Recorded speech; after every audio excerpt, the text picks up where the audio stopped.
Assalamualaikum warahmatullahi wabarakatuh. Pemirsa TV, saya Sri Agustati kembali hadir dalam Bicara Sudut Pandang. Dan hari ini kita kedatangan tamu, yaitu Bapak Camat Buai Madang, ada Bapak Adrian Helmi, SKMMM. Assalamualaikum Pak. Waalaikumsalam. Apa kabar Pak Helmi? Alhamdulillah sehat ya.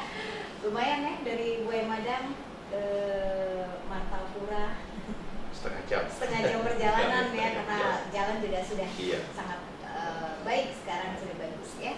Oke, hari ini Pak Helmi sengaja kami undang dalam program Bicara Sudut Pandang. Kita akan berbincang-bincang seputar inovasi yang dilakukan oleh Kecamatan Buai Madang.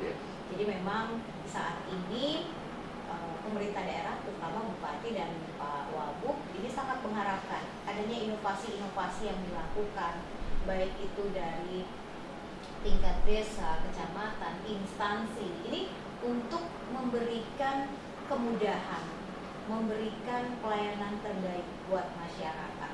Jadi semua yang ada di Kabupaten Oku Timur ini diajak untuk terus kreatif, untuk terus inovatif, gitu, melakukan berbagai inovasi.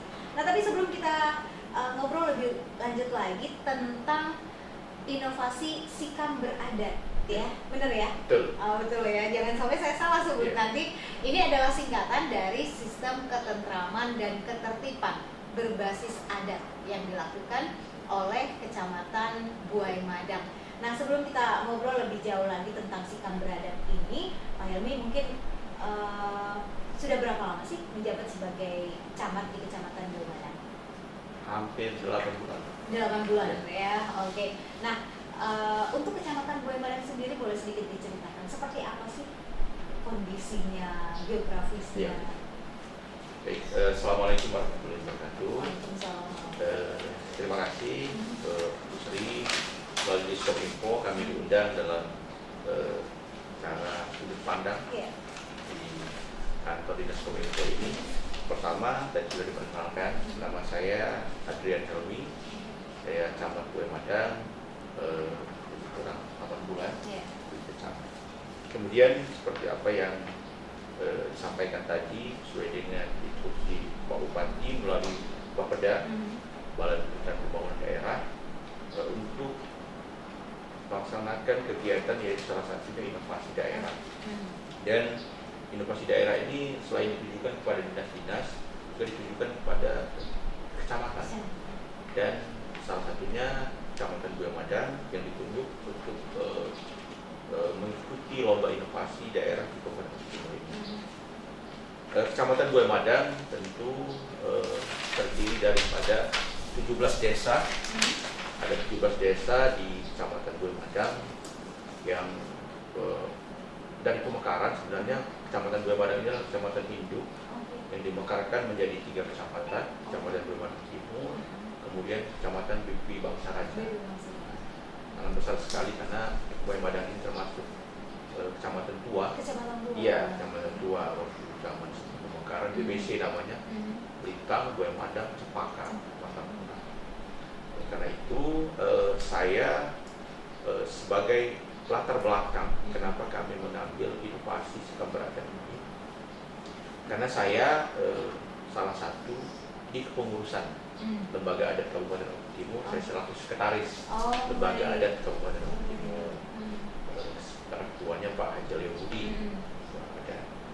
Oleh karena itu pada kesempatan ini tentu yang pertama saya mengambil inovasi ini tentu sesuai dengan aturan dasar hukumnya, dasar-dasar hukum yang kami ambil, dasar hukum dan tentang undang-undang pemerintahan daerah, Undang-Undang 23 tahun 2014, kemudian Perpres 90 tahun 2014 tentang penyelenggaraan pelayanan terpadu, kemudian peraturan pemerintah 42 tahun 2004 tentang pemilihan kecamatan, dan tentu peraturan Bupati dan Pemerintah Oku Timur nomor 37 tahun 2017 tentang tugas pokok dan fungsi. Dan salah satu tugas pokok daripada camat adalah salah satunya adalah urusan pemerintahan, kemudian urusan pembangunan, kemudian pemberdayaan masyarakat. Nah, urusan pemerintahan tentu kita akan melaksanakan dengan baik, melayani masyarakat, utang surat dan sebagainya. Kemudian pembangunan tentu sebagai koordinator, di desa-desa yang tentu kita ketahui bersama dari pusat sebagai objeknya langsung adalah desa yang melaksanakan pembangunan, sedangkan kami adalah koordinator sebagai pengawasan. Kemudian yang ketiga yaitu pemberdayaan masyarakat. Pemberdayaan masyarakat ini tentu tugas kami untuk melayani masyarakat, dan salah satu tugas kami, tugas pokok dan fungsi kami ada namanya kasih ketentraman dan ketertiban. Nah, itu ada kasih ketentraman. Ya, terantip. Ya, kasih terantip. Nah, kasih terantip ini tugasnya adalah mendukung pemerintah untuk mengawal peraturan daerah untuk yang ada Pol PP-nya di situ. Ya, ada Pol PP-nya. Kemudian ketika ada masalah-masalah di masyarakat, ada persengketaan, ada perselisihan dan sebagainya. Tentu pemikiran saya selaku pelayan masyarakat, saya tidak berharap ada masalah di masyarakat saya yang langsung ke meja hukum.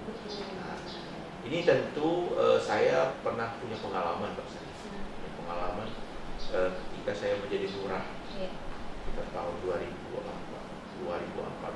yang lalu. Saya pernah menyelesaikan masalah dengan hanya surat Al-Fatihah. Nah, kenapa ini pakai surat Al-Fatihah? Waktu itu ada sengketa tanah di Kelurahan Dusun. Saya pernah duduk di Kelurahan Dusun. Ada 7 saudara yang berebut sengketa tanah. Dan deadlock, tidak ada jalan keluar. Sehingga sampai azan zuhur mereka tidak ada yang mau mengalah. 7 bersaudara tidak ada yang mau mengalah, satu sama lain mau merebut harta kedua orang. Akhirnya saya berpikir gini, bagaimana kalau kita orang tua bapak ibu sekalian sudah ada di dalam kubur, sudah jadi bangkai, sudah jadi tanah, mungkin tidak tulang-tulang sudah tidak ada lagi. Kalian perebutkan itu, apakah kalian tidak menangis? Orang tua kalian katakan, coba kirim kita Fatihah, kita kirim Fatihah. Setelah dikirim Fatihah, kita hadut Nabi Fatihah untuk si orang tuanya ini, kirim Fatihah. Habis itu semua nangis, nangis, habis nangis, gimana Pak, Bu? Dan kami nurut Bapak. Gimana solusinya? Sudah saya bagikan ke institusi ini, hanya mereka nurut dan tidak ada konflik. Nah, dari situ pengalaman saya di kelurahan, saya bawa di kecamatan ini, hingga saya berpikir lembaga adat ini adalah lembaga yang sudah mempunyai jaringan sampai dari kabupaten, kecamatan sampai desa, kepengurusannya sudah terbentuk.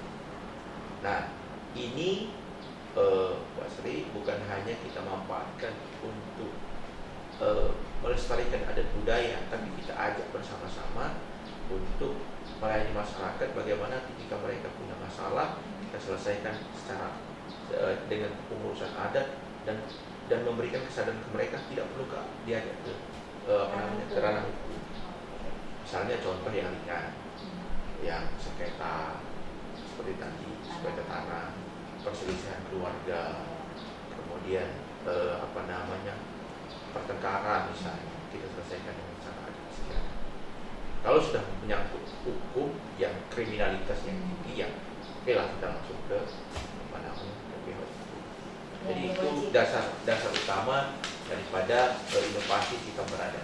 Oke, baik. Jadi itu yang akhirnya menginspirasi. Dibuatlah ide inovasi kita berada. Nah, tadi sudah sempat disampaikan ya Pak Camat bahwa 17 desa yang ada di kecamatan Banyuwangi. Untuk masyarakatnya sendiri ini sukunya apakah sangat beragam atau mayoritas dan minoritas? Iya, betul. Jadi gini, adat ini, lembaga adat Kabupaten Ogan Timur khususnya, tidak dimiliki oleh satu suku saja. Okay. Semua suku tergabung di dalam kelembagaan adat. Dari suku Jawa, Sunda, Komering, Batak, dan sebagainya, semua ada di situ. Dan memang ada pengurusnya. Ada kepengurusan bukan hanya gitu ya? Ada perwakilan. Ya, dari suku Bali ada perwakilan. Nah, sampai ke tingkat kecamatan, sampai tingkat desa.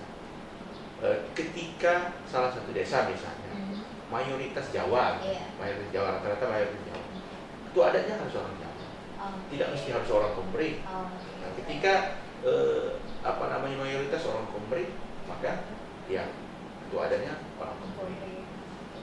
Gue Madang yang dominan cuma dua suku, Komering dan Jawa. Jadi kalau di luar-luar misalnya desa Sukaraja, Purunganyawa, Waihalong, Tanjung Bulan, itu mayoritas Komering. Nah, ke dalam-dalam Jaya, Kebanjaya, Sumeragu, Banjarnegara dan sebagainya itu Jawa. Nah, Jawa. Jadi tidak ada yang ada diskriminasi. Ini harus komunitas. Nah, jadi ketika ada penyelesaian silakan dengan misalnya tingkat desa silakan penyelesaiannya dengan adat misalnya atau pengurus adat yang misalnya Jawa, yang Komering ya kan ada di situ, tidak minoritas otomatis mereka. Jadi tidak ada diskriminasi dalam lembaga adat. Jadi semua ya untuk masyarakat Buaya Madang ini bisa mendapatkan pelayanan inovasi ini. Nah, ini sudah berapa lama dijalankan untuk inovasi sistem beradat ini? Karena saya baru sekitar 8 bulan, Maret, April, Mei, Juni, Juli, Agustus, September, hampir 7 bulan. Jadi ini baru berjalan. Tahap awal sudah saya kumpulkan kepala desa, sudah sampaikan bahwa kita akan membentuk inovasi ini. Tahap awal itu saya Kecamatan Buaya Madang sudah saya siapkan 1 hari kami memakai baju adat dalam pelayanan. Jadi dalam waktu 1 minggu. Iya, 1 bulan. Dalam 1 bulan ya. Dalam 1 bulan kami menyiapkan waktu 1 hari gitu, tanggal berapa gitu ya? Ya, untuk memakai baju adat. Sementara ini baru Kecamatan Buaya Madang. Baru saya dan staf. Jadi belum ini mau saya ajak K3S, sekolah-sekolah, kemudian Bang Sumsel yang ada di Sukaraja. Itu mungkin mau saya ajak untuk 1 hari untuk melaksanakan atau menggunakan pemakaian baju adat. Ini sudah kemarin Pak Sekda sudah setuju, beliau menyetujui, silakan. Nah, nanti kalau misalnya Pak Bupati juga setuju, kemudian ya bisa merambah ke Jawa Timur lebih besar kalau bisa. Betul. Ini juga menjadi salah satu ajang untuk turut melestarikan gitu. Jadi ini juga akan jadi satu keunikan tersendiri untuk Kecamatan Buaya Madang atau mungkin nanti bisa ke Kabupaten Timur. Baik, Pak Helmi, jadi sangat menarik ya apa yang disampaikan, inovasi yang dilakukan oleh Kecamatan Buaya Madang, yaitu sikap beradat ini, sistem ketentraman dan ketertiban yang berbasis adat.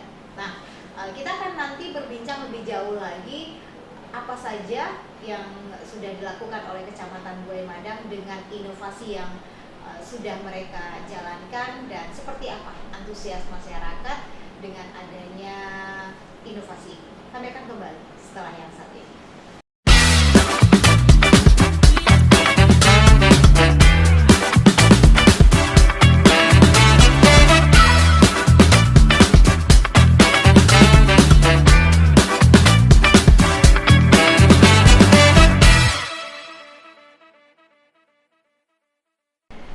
Pemirsa Oke TV, kembali lagi bersama saya Sri Agustati dan Bapak Adrian Helmi selaku camat dari Kecamatan Buaya Madang. Nah, Pak Helmi tadi sudah sempat disampaikan ada 17 desa di Kecamatan Buaya Madang yang Bapak pimpin dengan masyarakatnya yang sangat beragam ya, antara Komering, Jawa gitu kan, dan tentu saja adat yang berbeda itu yang perlu disikapi juga. Dan tapi tentu saja juga ketua-ketua atau perwakilan-perwakilan dari tokoh-tokoh ya yang ada di sana diajak ya dalam kelembagaan adat tersebut. Nah, bagaimana mensosialisasikan ke masyarakat Buaya Madang ini mengenai inovasi yang dilakukan oleh Kecamatan Buaya Madang? Baik, terima kasih Mas. Tentu yang pertama kita harus tahu karakter masyarakat yang ada di Kecamatan Buaya Madang. Karakter masyarakat di Kecamatan Buaya Madang itu rata-rata karakter yang ketika kita ingin pelayanan itu bagus, maka mereka tentu antusias. Jadi tidak masyarakat yang peduli. Jadi ketika kita betul-betul memang ingin melayani, maka mereka juga tentu ada feedback, ada timbal balik. Nah, itu. Dan yang kedua, untuk mensosialisasikan inovasi ini tentu sudah saya lakukan untuk mengumpulkan kepala desa, perangkat-perangkat desa, tokoh-tokoh masyarakat, terutama tokoh-tokoh adat yang memang yang berperan nantinya di dalam inovasi ini. Setelah ketiga, untuk mensosialisasikan sikap beradat ini, tentu saya sebagai camat setiap minggu ini pasti ada jadwal saya untuk keliling ke desa, mulai dari kondangan, kemudian undangan resmi dari desa. Tentu saya tetap tentu saya tetap sosialisasikan ke desa-desa, sehingga apa yang menjadi harapan saya, inovasi ini dapat berjalan, kemudian dapat membantu masyarakat untuk menyelesaikan persoalan-persoalan di lapangan, dapat terlaksana dengan baik. Dan tentu harapan saya dengan adanya inovasi sikap beradat ini, seluruh masyarakat mengetahui dan nantinya mereka merasa ini salah satu inovasi dari kecamatan yang membantu mereka, sehingga antusias mereka menjadi lebih bagus, lebih besar untuk dalam inovasi sikap beradat. Mungkin itu, Pak. Oke. Nah, untuk masalah ketentraman dan ketertiban berbasis adat itu sendiri, ini seperti apa? Baik, sistem ketentraman dan berbasis adat ini tentu kita di dalam menyikapi inovasi ini, saya melihat sampai saat ini di Kecamatan Buaya Madang, untuk hal-hal yang terjadi permasalahan, misalnya tentang taman, ketertiban, perselisihan dan sebagainya, alhamdulillah belum terlalu menonjol lah. Nah, akan tetapi kita antisipasi, siapa tahu ini mungkin ada perselisihan seperti misalnya antar suku. Nah, ini bisa kita selesaikan dengan pendekatan adat istiadat, pendekatan tokoh masyarakat. Jadi mungkin kami punya satu struktur lah, katakan struktur organisasi yang nantinya misalnya ini lembaga adat dari suku Komering, dari suku Jawa dan sebagainya, kita bisa kumpulkan, kita satukan. Ketika ada masalah, mereka lah nantinya yang kita dorong untuk dapat menyelesaikan masalah. Baik. Jadi mungkin ada slogan mencegah lebih baik daripada mengobati tadi ya. Jadi sebelum akhirnya terjadi konflik, sebelum terjadi adanya perselisihan, entah itu suku, desa atau mungkin keluarga, gitu. Tapi ada sebuah wadah gitu ya, ada sebuah wadah yang bisa untuk memecahkan atau memberikan solusi gitu, mungkin ke sana gitu ya, dampak yang diberikan oleh inovasi ini gitu, bahwa karena karakter masyarakat kan masih ada kepatuhan dengan tokoh-tokoh masyarakat, mereka ini juga nanti kan bisa membuat masyarakat itu jadi ada pegangan nih. Ini saya punya tokoh ini, terus masyarakat tokoh ada itulah jadi pegangan. Jadi itu yang menjadi poin pentingnya, bahwa mereka masih tetap patuh dengan tokoh-tokoh yang mereka tuakan gitu ya di setiap desa itu. Jadi ketika adanya permasalahan, merasa terzolimi barangkali, merasa mungkin masalah pembagian warisan tidak sesuai dan sebagainya, mereka punya tempat gitu mengadukan ke tokoh, dan akhirnya inovasi inilah yang dilakukan ya oleh kelembagaan adat yang ada di Buaya Madam gitu ya. Jadi sistem ini memberikan kenyamanan masyarakat tapi tetap dengan mengedepankan adat istiadat yang ada gitu. Jangan sampai kita melupakan adat kita gitu. Dan kami juga akan meningkatkan inovasi ini dari yang mungkin hanya pengaduan dan sebagainya manual lah katakanlah. Nanti kami akan buat website dari Kecamatan Buaya Madam. Jadi juga untuk bahan mungkin pengaduan, untuk berkonsultasi dan sebagainya tentang inovasi. Jadi kedepannya juga akan terus dikembangkan betul, inovasi ini. Jadi mungkin selama ini mungkin selama ini pengaduannya datang langsung ke camat dan nanti kedepannya bisa lebih gampang gitu ya. Bisa mungkin punya website gitu, bisa melapor ke situ. Kemudian juga kalau selama ini mungkin bisa ke desa ya? Iya, ke desa. Jadi dari desa biasa selesaikan langsung ke kecamatan kan rentang jaraknya kan terlalu lama kan. Betul. Jadi kami akan akan tingkatkan, dikembangkan lagi ini supaya waktu jaraknya juga lebih sempit. Betul, gitu ya. Betul. Oke, baik Pak Camat, terima kasih sudah menyempatkan diri hadir bersama kita di studio Oku TV, sudah berbincang-bincang seputar inovasi sikam beradat yang diselenggarakan atau dilaksanakan di Kecamatan Buaya Madam. Untuk menutup, boleh sedikit ada himbauan atau ajakan yang ingin disampaikan.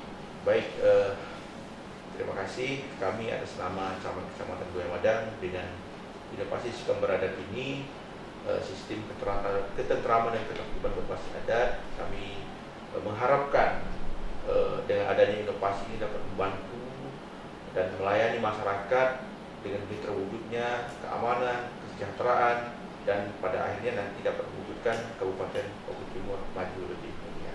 Terima kasih. Assalamualaikum warahmatullahi wabarakatuh. Waalaikumsalam warahmatullahi wabarakatuh. Baik, pemirsa Oku TV, inilah akhir dari bincang-bincang kami bersama Bapak Adrian Helmi SKM MM selaku Camat Kecamatan Buaya Madam, Kabupaten Oku Timur.